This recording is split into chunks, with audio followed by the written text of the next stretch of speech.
Alright, people have been asking for this video for a long time. I'm finally going to deliver.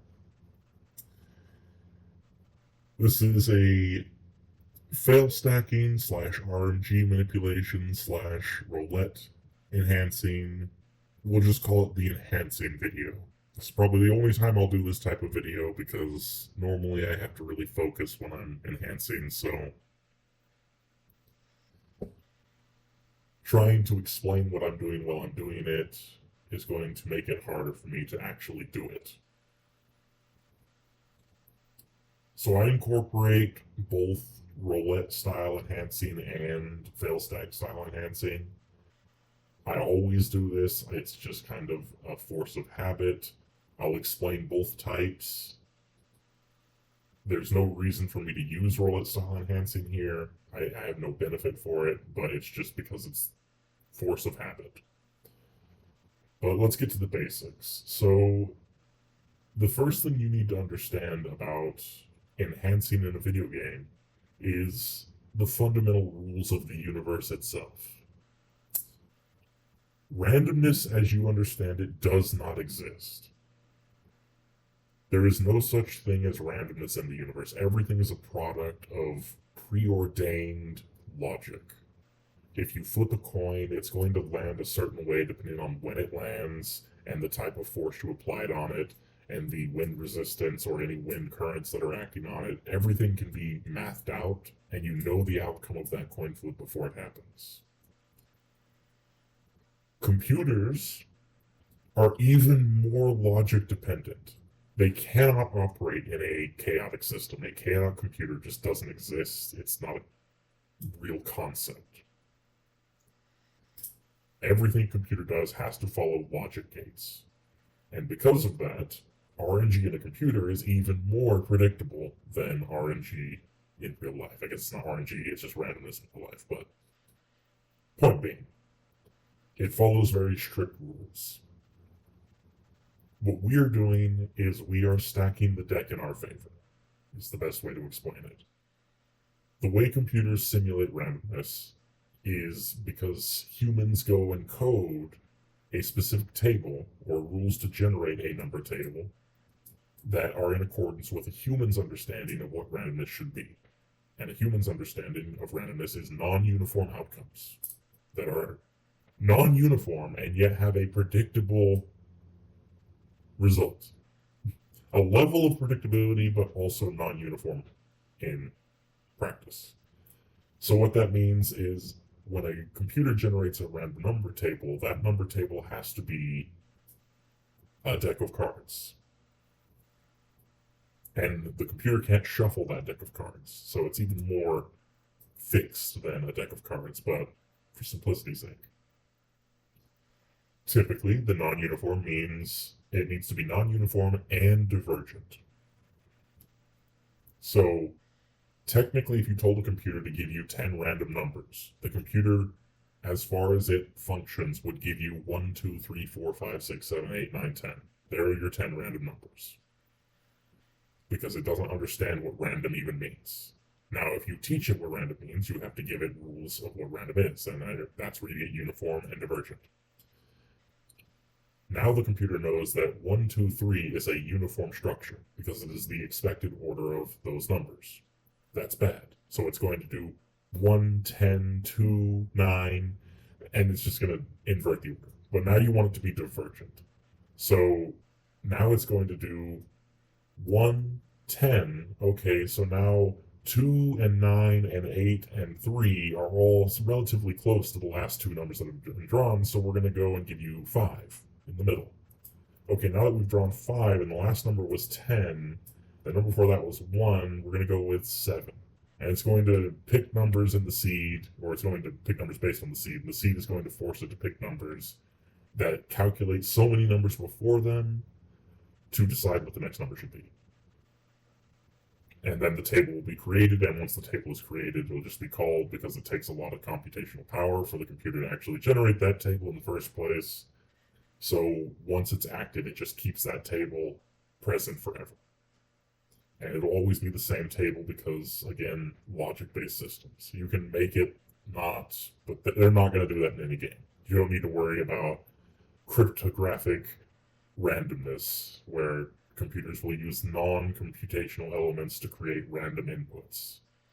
A good example of that, for simplicity's sake, they pointed a whole bunch of cameras at lava lamps and they monitored how the lava lamps were moving. And because the computer has no knowledge of the temperatures or anything, all of it seems random to the computer. And because it's too complex for any human to predict, it creates a cryptographic sequence that cannot be broken, in theory.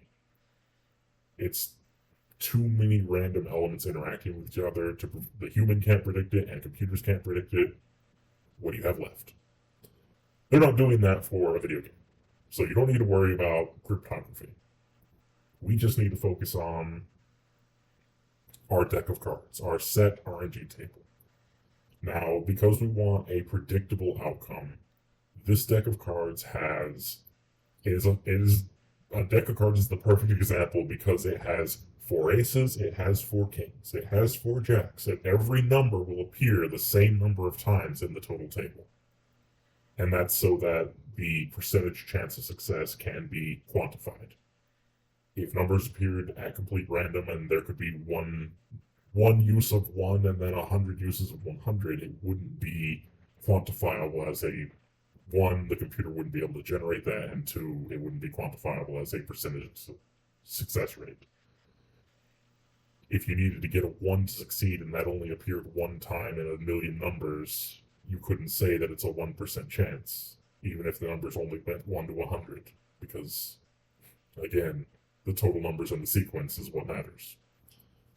So anyway, now that we've gone off and explained the basics of computation and math and universal order, I can explain what I'm doing here. Now, I'm mixing both systems together, as I said. I go for 2 fails on my rotation items, my roulette gear. Now, I don't just tap my roulette gear all willy-nilly. I'm paying attention to a general idea of where each potential is, and I somewhat glance at it when I hover over them, but I also go pretty quickly because this is very time-consuming. I'll probably be sitting here for an hour just to go through all these items. But I'm going for 2 failures on my roulette gear. My roulette gear, I somewhat try to refine it up so that it's always moving upwards. I don't slap my highest level item when I expect failures, when the highest chance of failure is occurring. Then I move on to an item that I care less about. I tap that item. That would be my Durendal, the black sword in my inventory. If that fails, then I move on to my shield. Now, the meteor shield is actually really good in this game. It's really good when you refine it. Refining is actually what makes it really good. So I do want that to succeed. If that fails, then I move on to my flame sword, the sword that I'm equipped with. That is a very rare sword. It doesn't actually get that much better with refine, but it's a good sword to begin with, so even without really great refining bonus, it's still worth getting to plus 40 if you can. Now, I go for 2 fails, 1 fail on an item I kind of just don't care about, but wouldn't mind if it did go up because it might. It probably won't, but it could. Go to an item that I really care about, and then on my 5th fail, I'm going to hit my main item. And in general, this method will raise your 5th item more often than not. It can, it's random. It can always, the table is complex enough that it can always end up screwing you. Technically not always. If you add enough fails into the equation, you will get to the point where your last item will only ever go up, but you will spend millions of silver and millions of millions of materials to get 8 fails in a row before you tap your main item at 9, and it'll always go up. Again, never 100% always, but more often than not. Far, far more often. Rouletting is a slightly different method. For rouletting, again, you do what I'm doing with the potentias, the swords that I'm just slapping. You get a lot of the item that you want to succeed on, and then you get them all somewhat to the same refine, and then you use the ones that fail as fail stacks for the ones that are higher refines. And if all of these were all equal, I would be going through order of the lowest potential to the highest potential on all the 12s until I got a 13. And then I would repeat that until all of the 12s that remained were all 13. And then I would start over again. All the 13s to 14. Or fail until I get a success. Get them all back to 13, repeat. This system works. You will always rise doing this system. But rouletting is just massively resource intensive. Because you're tapping higher level gear, it costs you a lot more silver. And in general, the items you're going to be getting are not something you can mass produce, like these Potentias that I can craft 100 of these in like 30 minutes just AFKing in town, because I have all the resources for it. But that should cover it. That is everything you need to know.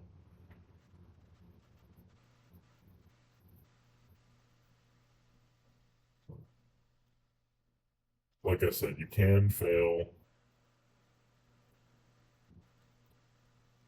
Oof.